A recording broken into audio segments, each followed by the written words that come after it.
So I had an interesting day today. I went to my battery recycler, my battery source, where I get all my power tool batteries from. I've ended up with all of these. Now granted, most of these are useless to me. I'll just play around with them. They're not really good for that much.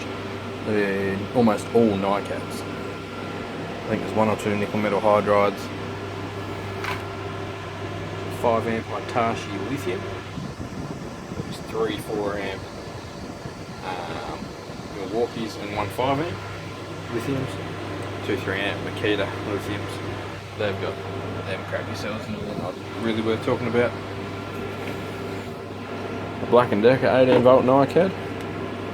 2 amp hour 18 volt Makita Nicads. 24 volt was Bosch 2 amp hour.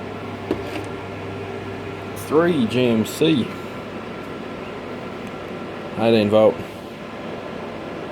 heavy duty batteries. One's got a charger, so you can just put power into that jack. I'm assuming like 20 something volts and it'll charge them. So 3 of them. 2 of these 20.4 volt batteries. No name like that, no label. 20.4 volt. Ryobi 18 volt Nicad. 5 of those specific ones. Oh, they're 2 amp hour, not 18 volt.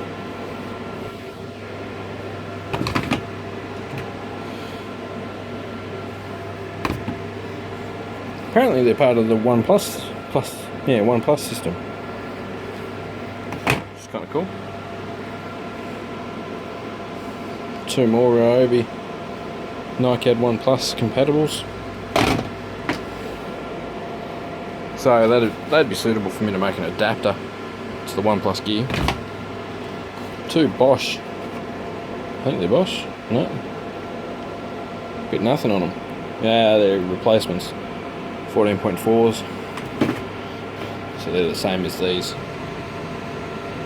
So these are the genuine Bosch 14.4. 1 amp hours. 1.5, sorry. There's 4 of those kind. Yeah. That was today's haul. There's another one of the Milwaukee ones that I got today. So we'll start with the 5 amp Hitachi. We'll pull him apart and have a look. And we'll use the Frankenstein LiPo charger to see if any of these will take any juice. Make some more videos. Today's battery haul. All for free. And we'll have a charge and a bit of a play around and see if any of them are good for anything. Thanks for watching.